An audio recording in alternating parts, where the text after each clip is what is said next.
hanya nama-Mu Tuhan tinggikan atas seluruh bumi. Shalom, Bapak Ibu Saudara yang terkasih dalam Yesus Kristus, yang sama-sama diberkati Tuhan. Apa kabar? Selamat berjumpa walau hanya melalui live streaming atau online. Tapi itu tidak akan mengurangi rasa syukur atau sukacita kita kepada Tuhan Yesus Kristus. Izinkan saya membagikan sedikit kebenaran firman Tuhan yang saya ambil dari Yesaya 55 ayat 6.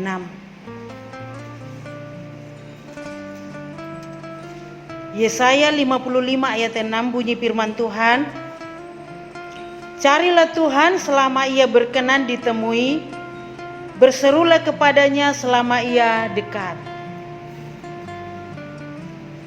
Bapak Ibu Saudara yang dikasihi Tuhan, dunia kita sekarang ini sedang dilanda oleh suatu wabah yang sangat viral, yaitu virus corona atau yang kita kenal dengan kata COVID-19. Dalam situasi ini sangat mencekam dan meresahkan kita, sehingga menghasilkan kebimbangan, ketakutan, kekhawatiran, sedih, hilang sukacita. Yang ada hanyalah perkataan, kapan ini berakhir?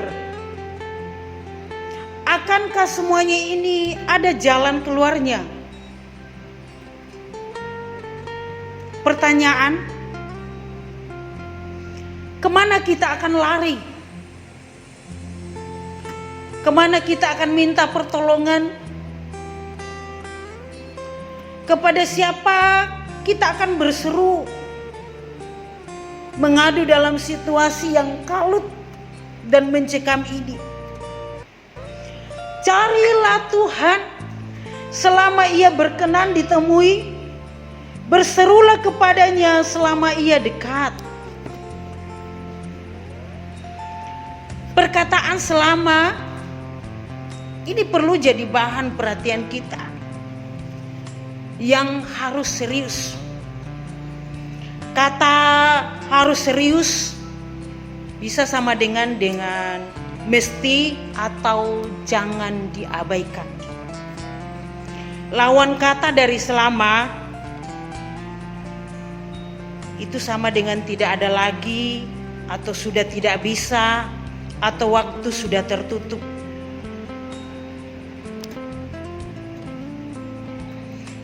Jadi intinya penting kita mencari Tuhan selama ia berkenan ditemui, berseru kepadanya selama ia dekat.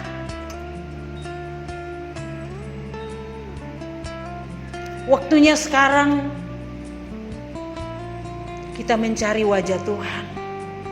Waktunya sekarang kita mohon belas kasihan Tuhan.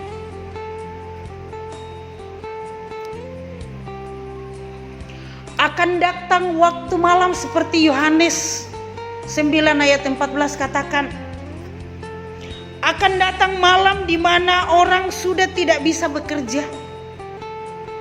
Jadi selagi masih ada kesempatan, masih ada waktu, masih ada belas kasihan Tuhan, mari kita datang kepada Tuhan.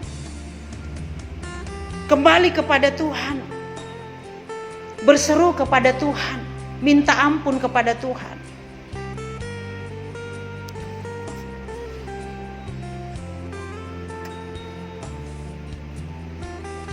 Kalau saat ini lockdown artinya kalau saat ini terjadi lockdown dalam arti terkunci atau diblok. Jadi lockdown itu artinya terkunci atau diblok. Ada beberapa yang diblok pemerintah seperti perhimpunan orang banyak, gerakan-gerakan kita yang dibatasi. Kalau selama ini mungkin kita banyak di luar rumah, sekarang harus banyak di dalam rumah. Bagus juga sih. Jadi orang yang suka kelawayapan jadi banyak tinggal di dalam rumah. Dan yang termasuk di blok yaitu ibadah di gedung gereja menjadi ibadah di rumah saja. Banyak orang berkata tidak sama kalau ibadah langsung di gereja. Sepi, kurang pengurapan.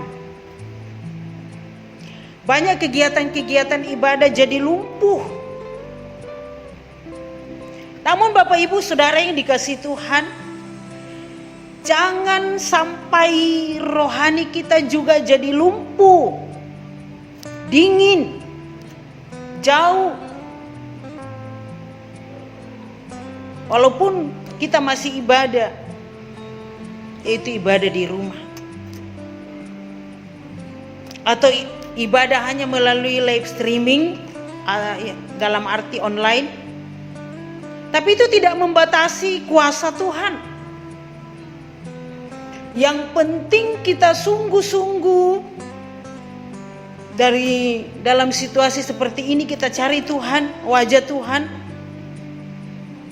Pasti kuasa dan hadirat Tuhan ada di tengah-tengah kita.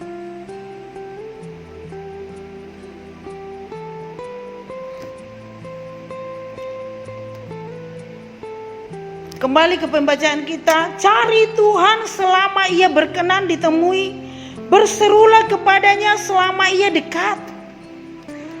Agar keadaan ini pulih, kota kita, tempat tinggal kita, bangsa kita, bumi kita dipulihkan.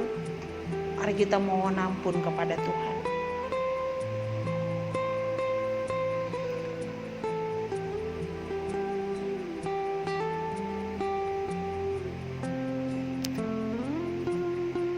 Mohon ampun kepada Tuhan atas dosa bangsa kita, dunia yang sudah bobrok dan hancur dari kemuliaan Tuhan, kesombongan manusia yang merajalela.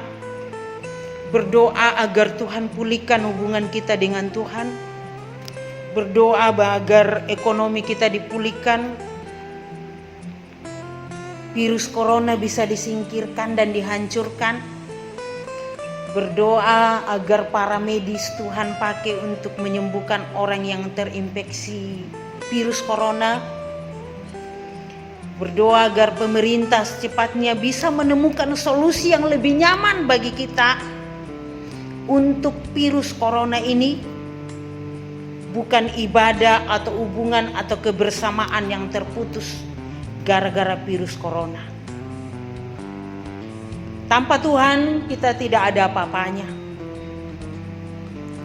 Di luar Tuhan tidak ada pengharapan.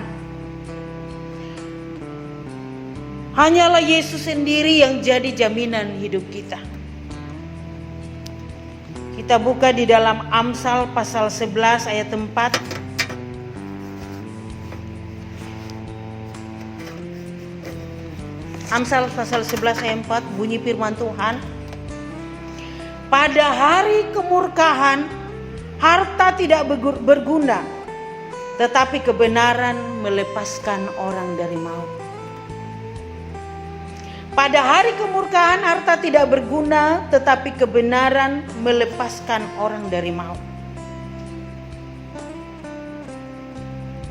Kembali kita berkaca kepada situasi ini. Orang gak bisa apa-apa. Biar banyak harta atau uangnya, terbatas, pergerakannya dibatasi, semua dibatasi. Orang mau pergi bersiar-siar, Orang mau jalan-jalan, orang mau happy-happy sekarang sudah dibatasi. Mau buat pesta dibatasi. Tidak ada jaminan di dalam dunia ini. Tidak ada pengharapan di luar Tuhan. Hanya kebenaran yang bisa menolong dan membebaskan kehidupan kita. Satu perkara, cari Tuhan. Cari wajah Tuhan. Mohon belas kasihan Tuhan. Agar Tuhan kembali memulihkan keadaan ini. Sehingga semuanya kembali boleh baik. Ibadah boleh berjalan dengan lancar. Tidak ada lagi batasan-batasannya. Hubungan kembali normal seperti biasa. Ada sapaan, ada canda. Tidak jauh seperti sekarang ini. Kita hanya bertemu lewat online. Kita hanya beribadah bersama jemaat lewat online. Satu perkara, hanya cari Tuhan. Berseru kepada Tuhan, berdoa kepada Tuhan, minta ampun kepada Tuhan. Biar Tuhan memulihkan segala sesuatunya. Tetap kuat, tetap semangat, tetap setia kepada Tuhan, apapun yang terjadi. Tuhan tetap menolong, Tuhan tidak akan membiarkan. Badai pasti berlalu. Mari sekali lagi, cari Tuhan. Selama Ia berkenan ditemui, berserulah kepadanya selagi Dia dekat. Tangan Tuhan tidak kurang panjang untuk menolong. Pendengarannya selalu tajam untuk mendengarkan setiap seruan doa kita. Yang menjadi pemisah hanyalah dosa. Mari rendahkan hidupmu di hadapan Tuhan, biar belas kasihannya turun. Keadaan kita boleh dipulihkan, bangsa kita boleh dipulihkan, situasi ini boleh berlalu, kenyamanan boleh terjadi, kita aman sejahtera untuk mencari Tuhan. Puji Tuhan, Tuhan Yesus memberkati. Shalom.